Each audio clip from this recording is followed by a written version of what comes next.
Alors, cette vidéo s'appelle Entretien d'embauche. Bonjour, je suis Madame Hillel, enseignant-chercheur habilitée en psychosociologie. Donc, on se retrouve à nouveau dans cette vidéo où je vous présente l'entretien d'embauche, c'est-à-dire comment vous préparer à l'entretien d'embauche. Alors, l'entretien n'est pas une rencontre anodine, il faut donc la prendre très au sérieux. Et avant d'y aller, il faut vous documenter sur certaines choses. Donc, par exemple, il faut se documenter sur l'entreprise, son histoire, depuis quand elle est installée dans cette région, sur son secteur d'activité.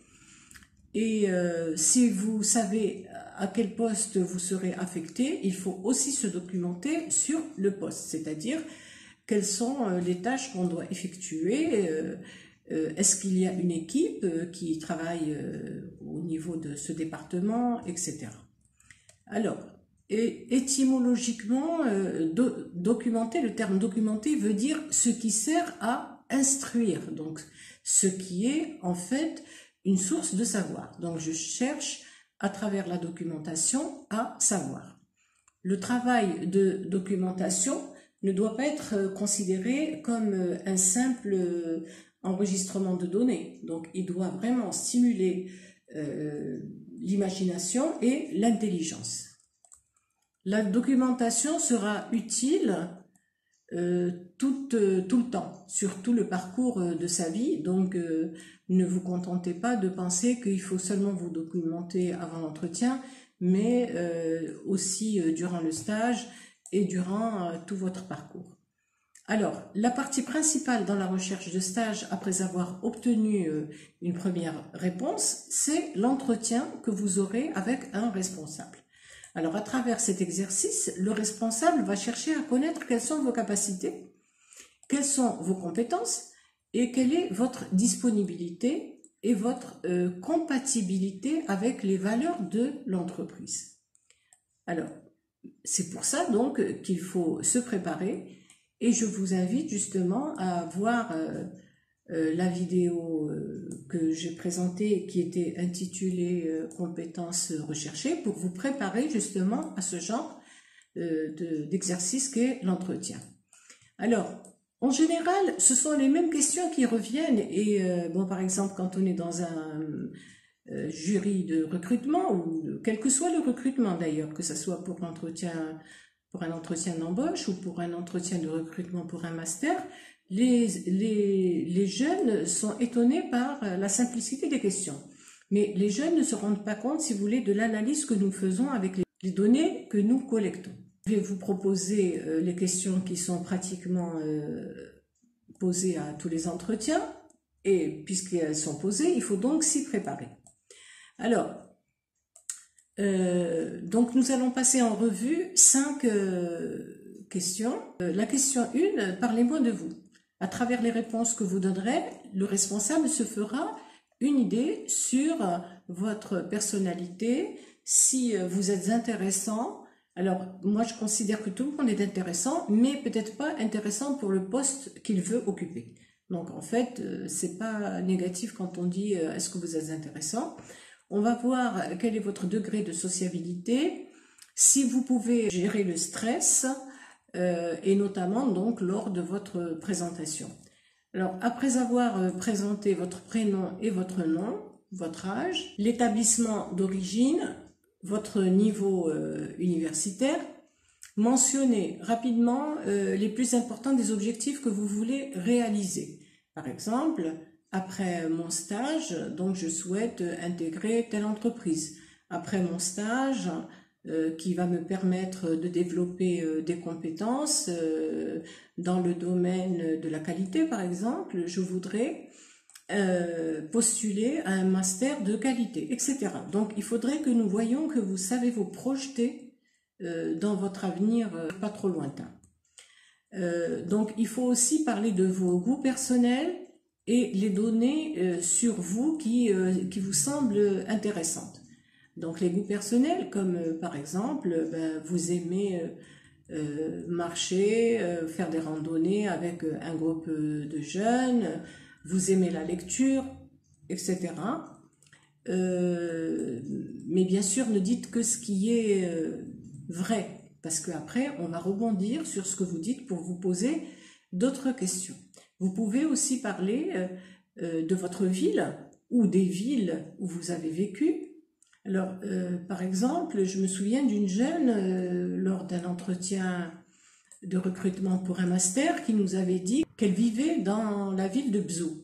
Alors, Bzou, ça a fait tiquer tout le monde, mais elle l'a fait exprès, justement, de parler de la ville. Donc, automatiquement, on lui a demandé où se trouvait la ville, etc. Donc, elle a commencé à nous expliquer où ça se trouvait, pas loin de Marrakech, que c'est dans cette ville-là que tisser le tissu pour faire la fameuse djellaba bzéouia, etc. Donc, elle était vraiment à ses aises parce qu'elle avait vraiment préparé justement son discours. Voilà. Vous pouvez parler aussi de vos passe-temps et de vos passions. Donc, ça renseignera donc le jury sur ce que vous aimez faire et quels sont les domaines qui vous passionnent. Donc, mais ne vous étalez pas, c'est-à-dire essayez d'être bref, donnez juste des informations et soyez éloquent. Et attendez qu'on vous pose des questions sur ce que vous venez de dire. La question 2 qui revient souvent, c'est quelles sont vos forces et vos faiblesses? Quelles sont vos qualités et vos défauts? Même si moi, personnellement, je n'aime pas le terme défaut. Je l'ai déjà signalé dans une vidéo précédente.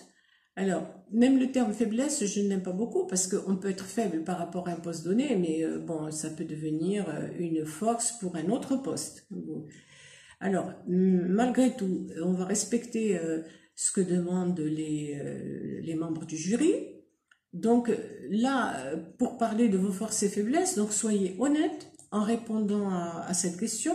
Sinon, le responsable, qui est un professionnel et il a eu donc le loisir de recruter beaucoup de personnes, va vous débusquer très rapidement. Le but de votre question, c'est de savoir, non pas de savoir quelles sont exactement vos faiblesses et quelles sont vos forces, mais c'est de savoir si vous-même vous vous connaissez correctement. Quand vous parlez d'une de vos forces, donnez des exemples où cette force a été utile. Par exemple, si vous dites que vous savez gérer les conflits, par exemple, ben, expliquez au jury que quand vous étiez à la faculté, par exemple, que vous étiez délégué de votre classe et que vous avez eu souvent à gérer des problèmes entre les étudiants ou bien entre les étudiants et l'administration, etc. Alors, concernant les faiblesses, choisissez celles qui n'impactent pas négativement l'environnement du travail que vous recherchez. Alors, comme je l'ai dit dans une vidéo précédente, par exemple, je suis une personne réservée, ben oui, mais c'est pas grave, puisque de toute façon, vous voulez intégrer un département financier. Donc, au contraire, vous êtes une personne réservée, même si vous considérez que c'est une faiblesse, mais pour le recruteur, ben, il va pas le prendre totalement négativement. Voilà.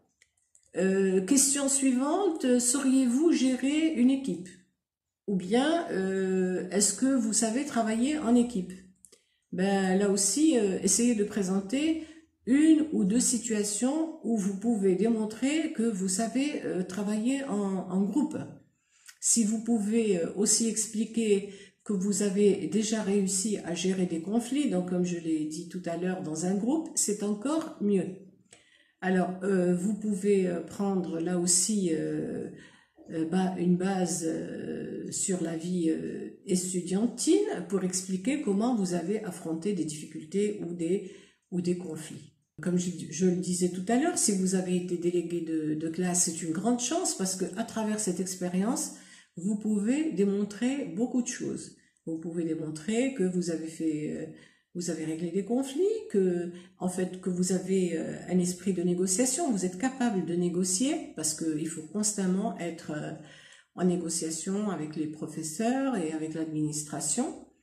Puis, donc, si vous avez fait aussi partie d'une association de jeunes ou de moins jeunes, dites-le. Si vous avez entraîné une équipe de football, de handball, peu importe, dites-le également. Donc ça, à travers ces exemples-là, vous allez démontrer certaines de vos qualités.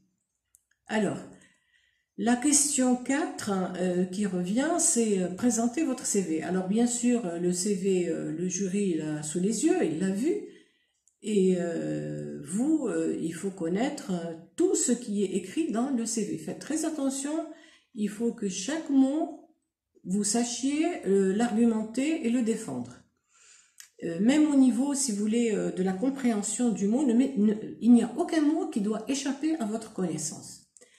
Et en fait, vous allez profiter de cette question pour ajouter des choses que vous n'avez pas mises sur votre CV. Alors, ça peut être par exemple, j'ai organisé plusieurs fois des voyages pour les jeunes de mon quartier, par exemple. J'aime organiser de la randonnée en forêt. Voilà. Donc cette question sera l'occasion de présenter votre cursus universitaire et expliquer que ce stage est important pour vous.